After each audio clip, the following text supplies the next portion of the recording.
নির্বাচনকে বানচাল করার জন্য বিভিন্ন ধরনের বক্তব্য দেওয়া হচ্ছে, বিভিন্ন মহল থেকে বিভিন্ন প্রচেষ্টা চালানো হচ্ছে। নির্বাচনে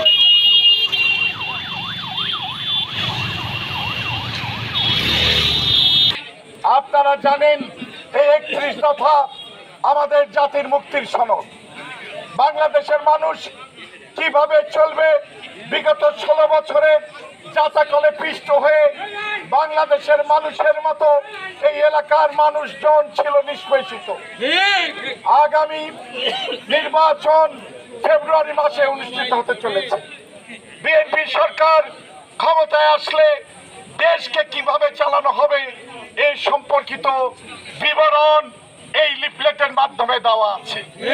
ভাইরা আমার, আগামী ফেব্রুয়ারি মাসে যে নির্বাচন অনুষ্ঠিত হওয়ার কথা, এই নির্বাচনকে সামনে রেখে এই নির্বাচনকে বানচাল করার জন্য বিভিন্ন মহল থেকে বিভিন্ন প্রচেষ্টা চালানো হচ্ছে। নির্বাচনের যে যতদিন এগিয়ে আসছে ততদিন সেইভাবেই নির্বাচনকে ব্যাহত করার চেষ্টা চালানো হচ্ছে।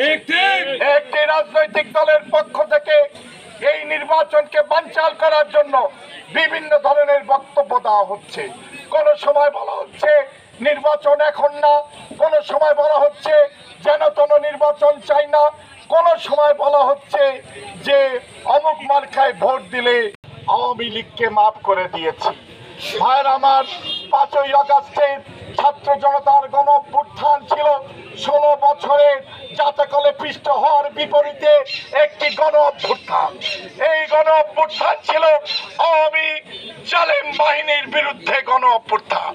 আর সেই আওয়ামী লীগকে যদি মাফ করে দেওয়ার কথা কেউ বলেন, তাহলে আমাদের বলতে হবে এরা মুনাফিক ছাড়া আর কিছু নয়।